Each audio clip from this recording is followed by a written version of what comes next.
lovely accolades. I always feel quite sorry for ministers in government because you're invited or appointed to these various positions. I suppose the presidents, I don't know President Mbeki, I suppose the presidents believe you have some talent for the particular area, and you may not. And so, you know, you've got to sort of have a go at it and hope that you're making some sense. So I've got this contribution I hope to make today, and I've been writing over my notes, and so if I falter for a moment, just remember I'm a minister who found myself here. So allow me to begin. Your Excellencies, former President Thabo Mbeki and former President Johnson Sirleaf, Excellencies, Ambassadors and High Commissioners, senior officials, distinguished guests, ladies and gentlemen and members of the media. I'm really honored to have the opportunity to address this esteemed gathering of the beginning of the Cape Town Conversations. I wish to thank in particular His Excellency President Mbeki, as well as the Thabo Mbeki Foundation and all partners for organizing and hosting such an important event and for providing me with this opportunity to discuss topics of paramount importance. As a Cape Townian, I also wish to warmly welcome you all to our beautiful city of Cape Town, and I hope that our infamous southeaster wind does not get in the way of you enjoying a bit of our mother city in your free time. I hope in the course of the conference, you won't behave as one of my former colleagues did when I was Minister in Education. I hosted a Commonwealth Ministers' Education Conference in this very setting, and we were moving to a plenary session, and I met my colleague minister in the lift in beach sandals and shorts. And I said, surely you're not coming to our plenary dressed in that way. And he said to me, I'm heading to the beach. So I hope you don't do that in the course of this conference. So given the complexity and fluidity of the geopolitical landscape, platforms such as this one today are vitally important. Global leaders, academics, activists, policymakers have to converge, to pause, to analyze and robustly debate the current and future challenges that are facing us at this critical moment. They must also construct solutions in order that we, as Africans, can contribute to building a better Africa and a better world. Some of you might recall that in 1991, the acronym VUCA was coined, which stood for volatile, unpredictable, uncertain, and ambiguous in reference to the world at that time.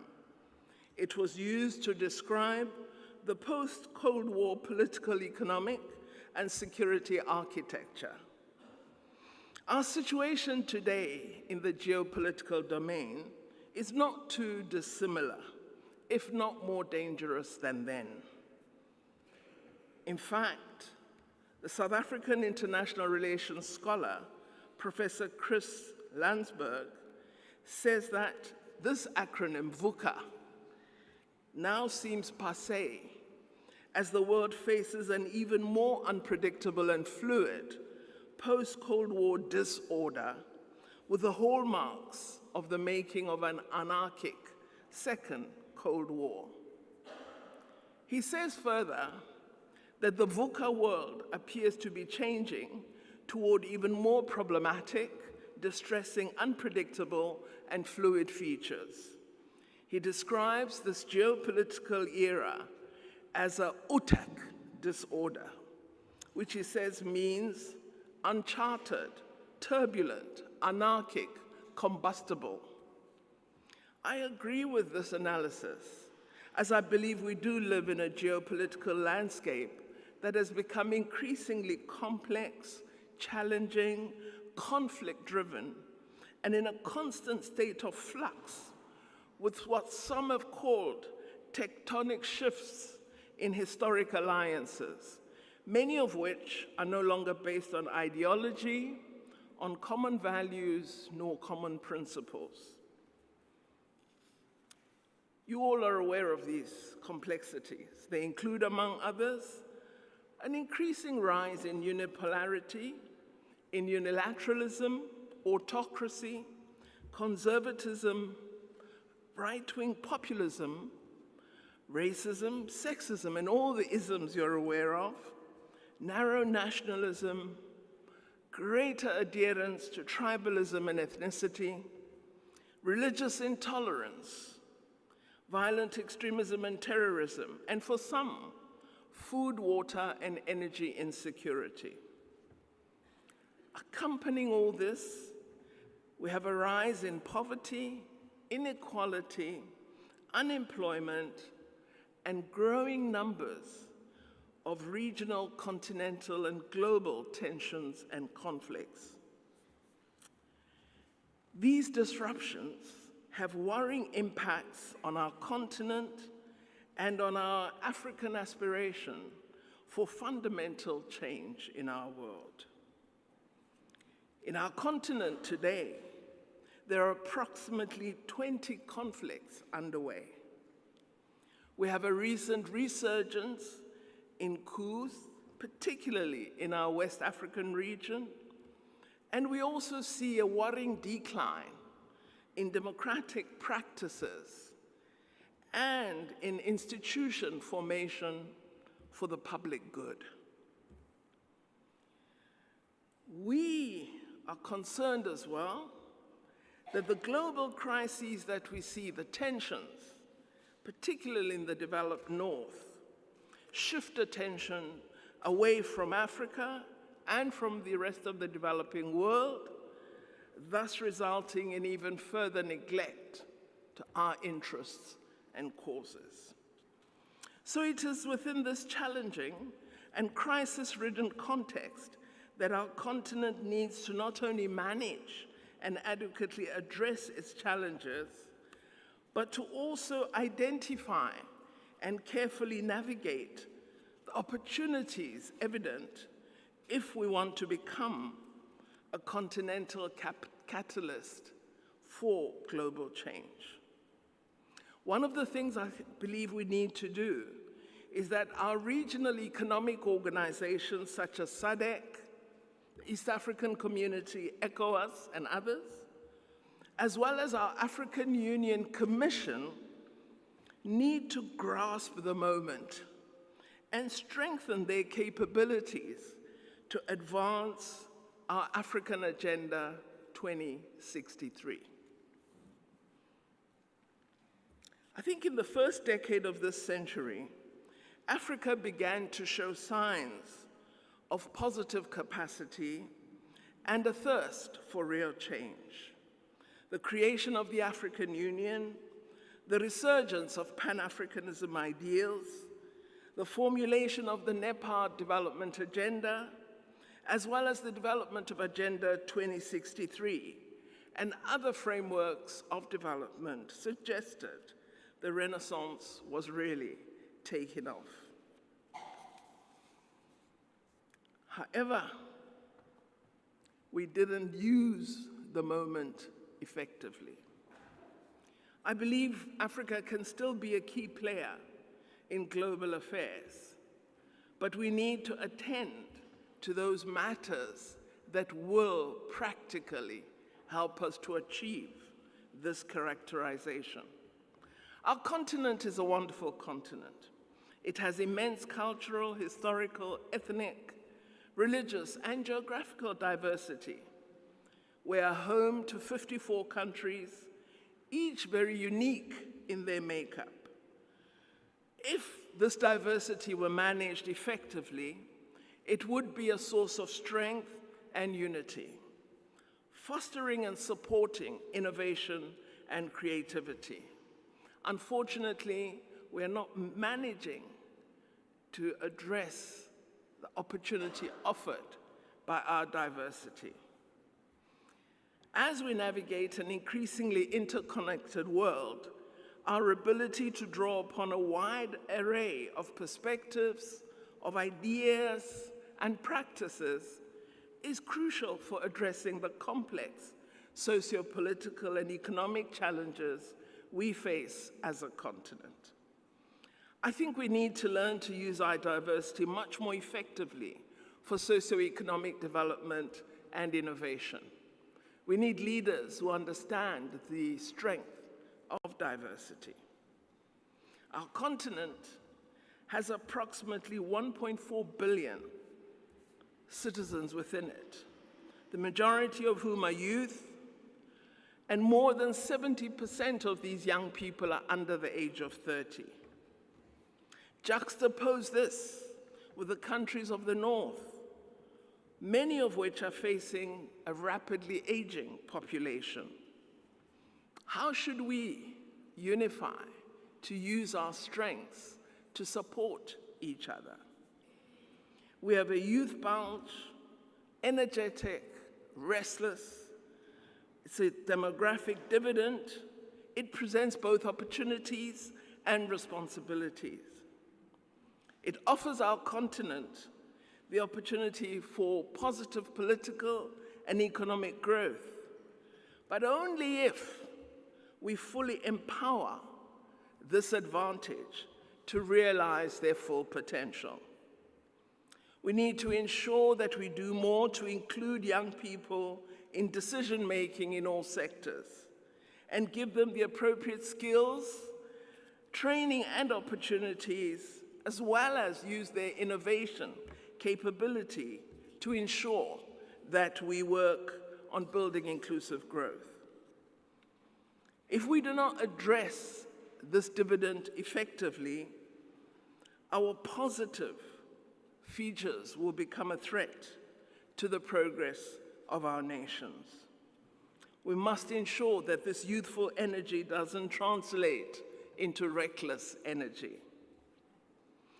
We're also a continent endowed with vast natural resources, rich agricultural land, vast seas and rivers, and an abundance of natural minerals.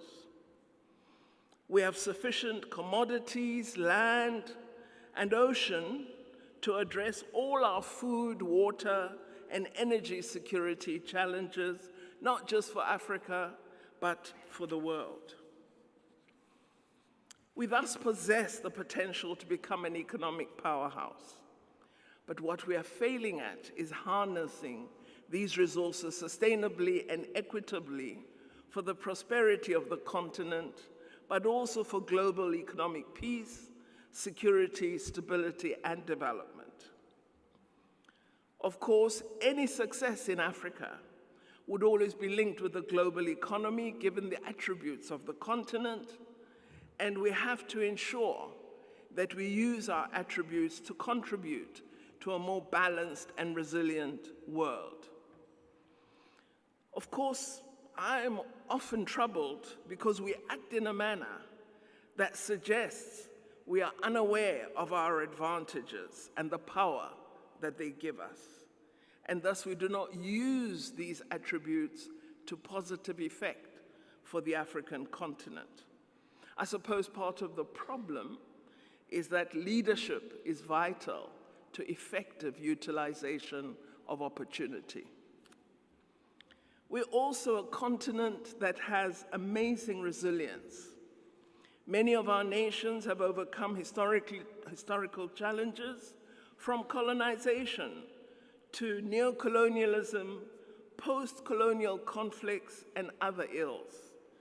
We've learned many lessons from these experiences, and we should use them to guide the global community as we confront shared threats, such as the many regional and global wars between countries in the North and countries of the South.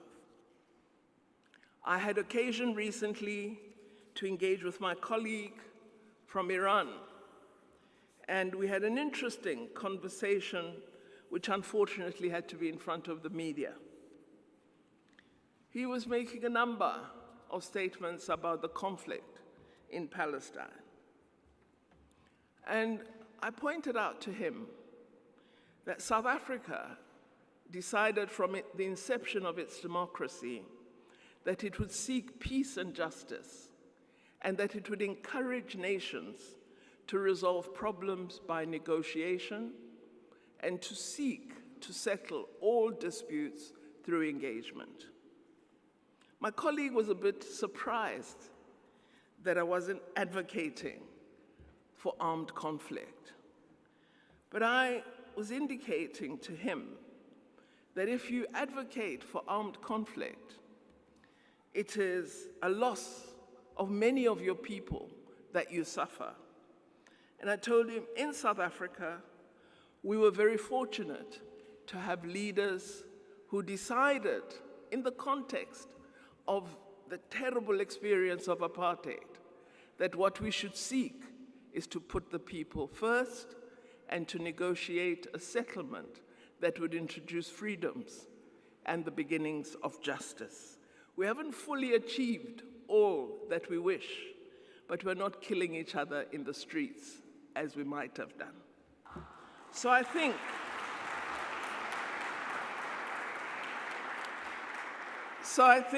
as the African continent, one of the things we need to perhaps teach the world is how we address common threats. I think there are a number of tasks for Africa that emerge from the world as we see it today. First, given comments about our demographic dividend, I believe it is critical to invest in education, in healthcare, and broad skills development for all our people, and particularly to ensure, as we educate them, that we are responsive to the new opportunities offered by this increasingly artificially intelligent world. So we must educate for the fourth and fifth industrial revolution and not educate on the traditional curricula of the past. A new world is upon us, and young people and our citizens in their entirety must be able to grapple with that new world. We must also ensure that we give greater education to future leaders so that we empower them to use the attributes of Africa to good effect in the interests of the people of Africa. Secondly, I believe that as Africans, we need to insist on meaningful partnerships with the world. In recent years, we have witnessed a growing recognition of Africa's potential, and we have seen the creation of new partnerships. The international community is increasingly engaging with African nations to foster collaboration in areas such as trade, technology transfer, regional infrastructure development projects, and sustainable development initiatives. This shift is indicative of a broader acknowledgement that Africa's success is intertwined with the success of the rest of the world. But what these partnerships have not done, they've not yet resulted in increased industrial capacity in Africa, in wider access to energy, in access to smart manufacturing. We have to insist that the partnerships we form give rise to these, because this is what will make Africa free. Without these elements, our partnerships are partnerships of supplication and not partnerships of true development. I think it's imperative for us to recognize and harness the opportunities emerging from the economic and social progress that is beginning to unfold across the continent. It does suggest a transformative era may be upon us it does present unparalleled chances for collaboration and healthy competition among ourselves and between ourselves and the developed world. We need, as Africa, to develop new terms for our relationships and to ensure we achieve objectives that radically alter our condition. Our global relations, for me, still have the character of supplicant and, in the North, provider. We have to change this dynamic. We have this odd practice on the African continent that I've often complained about, where our presidents are invited to meetings with individual countries to discuss development opportunities, and you have a single country inviting 54 presidents of 54 countries, almost as though all 54 are the same and you can discuss the same development issues with all of them, when these are vastly different countries. And I've been arguing for a long time that our presidents need to stop going to those meetings and to have stronger bilateral relations with all these countries. Well, while I acknowledge this pivotal moment, let me also admit that I believe we find ourselves as Africa at a critical juncture where we do have an opportunity to shape the global narrative. I think this now lies no longer with the North, but with the countries of the South, and in particular with the rising stars of the African continent, of East Asia and Asia, and we need to use this opportunity effectively.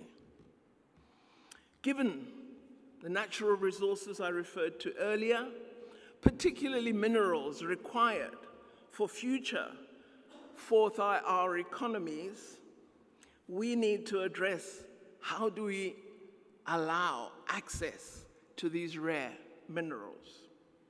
One of my colleagues in one of the richer countries of the North said to me a few weeks ago, I've been having very positive discussions with Zambia about accessing cobalt resources. So I said, oh, that's good. I'm glad you're discussing with Zambia. But did you discuss the factory in Zambia which will beneficiate those resources? And he looked at me and said, that's a thought. So I said, I'm going to tell the Zambians not to agree to anything until you've discussed the factory.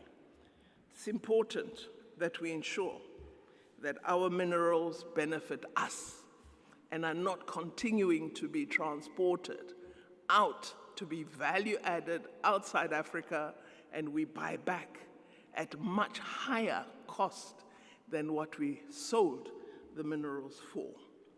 So the test for us as the African continent is what is our ability to harness and harmonize this momentum and to channel it into meaningful avenues of cooperation and healthy contestation. This will determine our future relations with the world.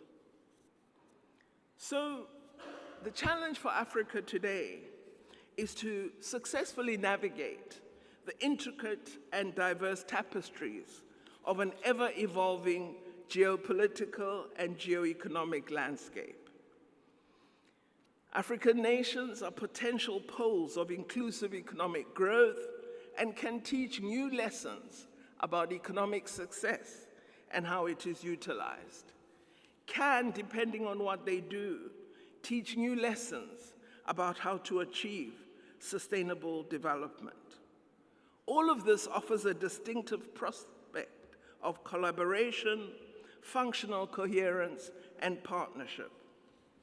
So we may be at a point where transformation is for the first time possible, where technological progress is a likelihood, but all of this needs dedicated collective attention, intellectual contribution, commitment, and full utilization of strategic foresight.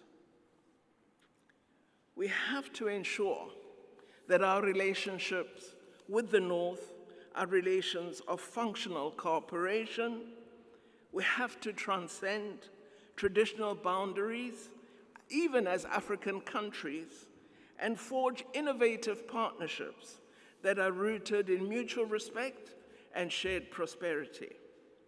I've believed for some time that Africa needs its own Africa 8, Africa 20, Africa BRICS, and that if we could have such formations, we can on our own unlock the vast potential that lies within our continent and create a ripple effect that would resonate globally. We've got to, of course, as we imagine these possibilities, confront our historical and current challenges as Africa and anticipate new challenges that might face us. We cannot fail to be more certain of what the difficult terrain might be if we wish to achieve the radical change I am referring to.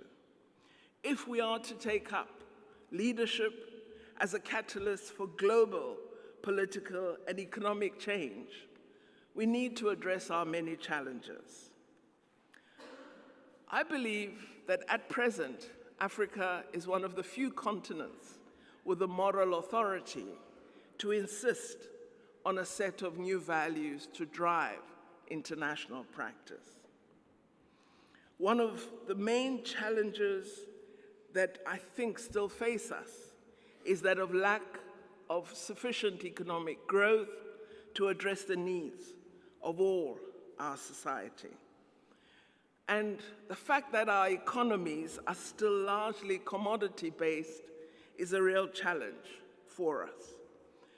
As I said, we are still exporting raw minerals. They are value added in the North. Our manufacturing sector is very low on the continent.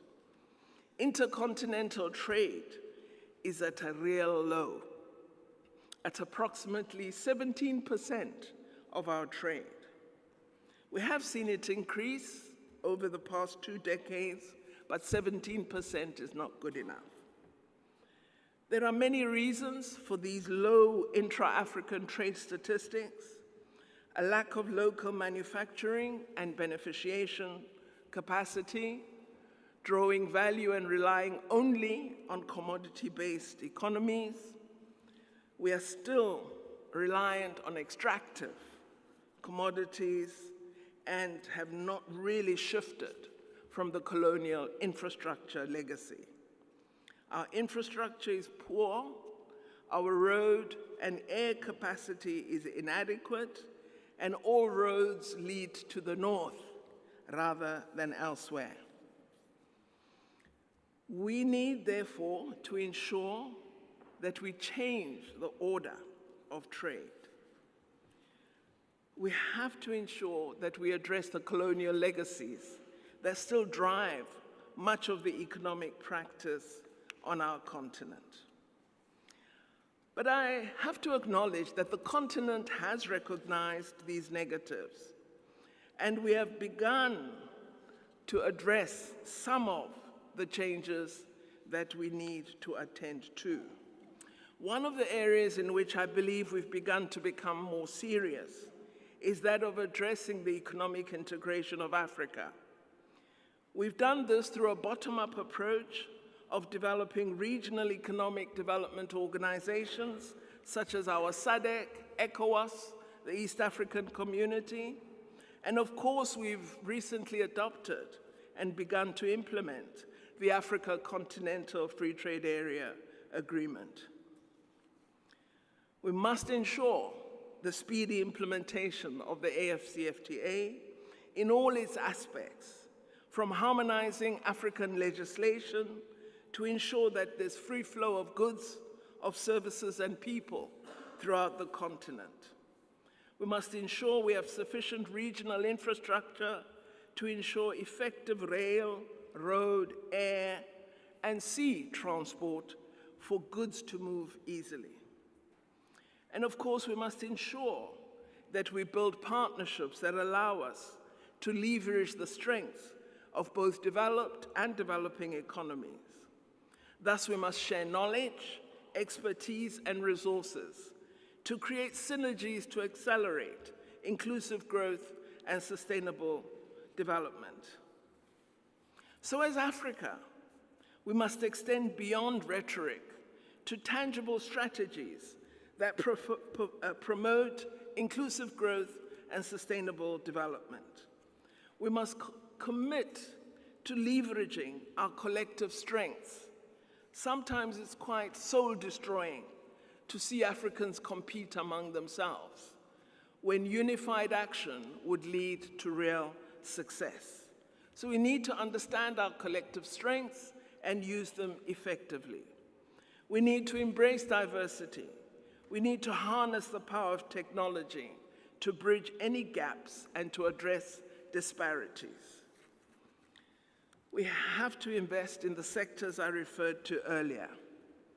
I think if we have a skilled workforce, a healthy population, robust systems, we will begin to build a thriving Africa. We have to achieve investment in technology modernization. We have to invest in research, science, and innovation, and ensure we unlock new opportunities and drive economic diversification. Let me conclude by saying, I don't believe we can overstate the importance of Africa as a continent for catalyzing change. Its diversity, its resources, its resilience, and its young people position Africa as a key player in shaping the future of our global community.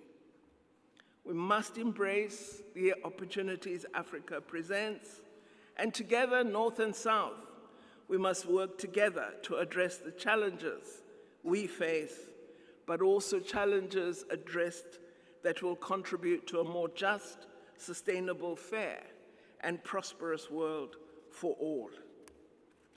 I think that we should seize this opportunity more effectively to build a future in which collaboration will know no boundaries and where the progress of one will be seen as contributing to the advancement of all. Let us seize today to catalyze change and redefine Africa's role on the global stage. If we address our challenges head-on, we can, as Africa, contribute to a world in which Africa will stand not just as a symbol of resilience, but as a fundamental catalyst for a brighter and more inclusive future for all our world, united in its diversity. Of course, this is a crazy aspiration given the moment, but as South Africans, we never fail to dream. I thank you very much for this opportunity. Madam Minister.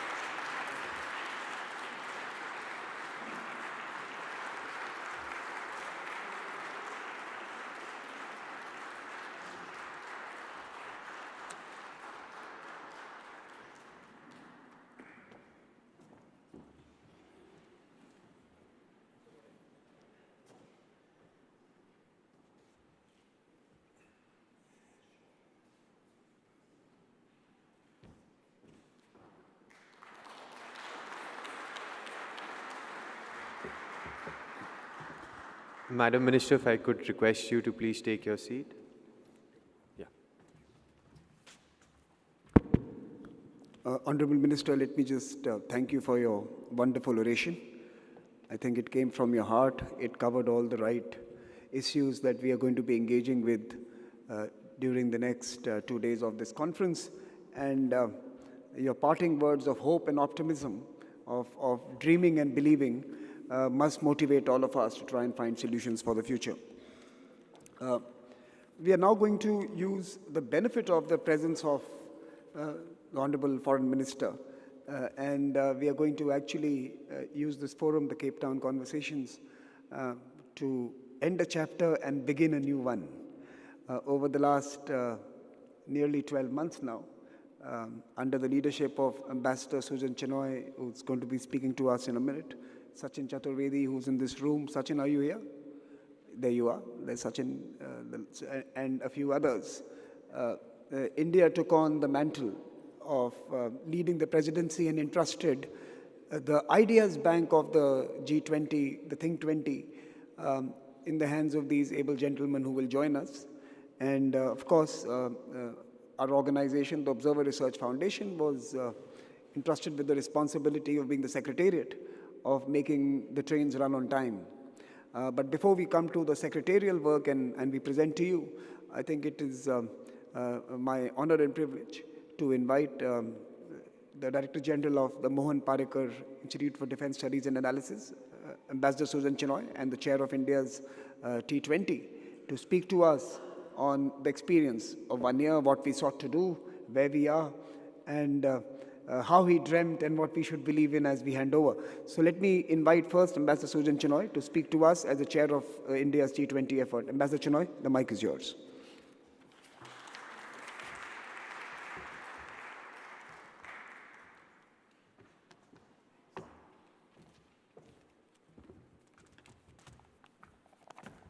Excellencies, ladies and gentlemen, good morning. It's a great honor and privilege for me to be standing here before you at the Cape Town conversation this morning in my capacity as the Think 20 chair for India's G20 presidency. And I dare say that this galaxy of scholars and practitioners, researchers gathered here have over the past year engaged in deep research on several issues that are pressing